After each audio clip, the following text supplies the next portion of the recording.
இதுக்கு முந்தின பதிவில் கூட போட்டிருந்தேன், குறைந்த வயதிலேயே அதிகப்படியான இளைஞர்கள் போதைக்கு அடிமையாகிறாங்கன்னு சொல்லி. அதோட நீட்சியாக நமக்கு எல்லாத்துக்கும் தெரிஞ்ச ஒரு நடிகர்னால் சூப்பர் ஸ்டார் ரஜினிகாந்த் ஐயா வந்து அவர் சிகரெட் குடிக்கிற ஸ்டைலை பார்த்து பல பேர் அந்த பழக்கத்துக்குள்ளே வந்தாங்கங்கிறது நிறைய பேர்த்துக்கு தெரிஞ்ச விஷயந்தான்.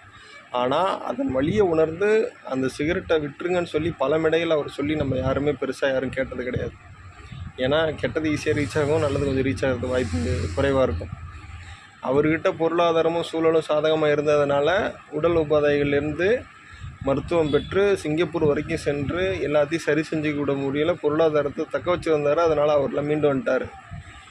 அந்த பழக்கத்தை வச்சுருக்க நீங்கள் அந்த அளவுக்கு பொருளாதாரம் வச்சுருக்கீங்களா அப்படின்னு முதல்ல பார்த்துக்குங்க. அது மட்டும் இல்லாமல் அவங்க காலகட்டங்களில் உணவு பழக்க வழக்கமும் சரியாக இருந்ததுனால அதெல்லாம் மீண்டும் வந்து இயல்பான வாழ்க்கைக்கு வந்துட்டாங்க. இந்த காலகட்டம் அதுக்கான ஏதுவான சூழல் கிடையாது. உங்கள் உடம்பை நீங்கள் தான் பார்த்துக்கணும். நன்றி, வணக்கம்.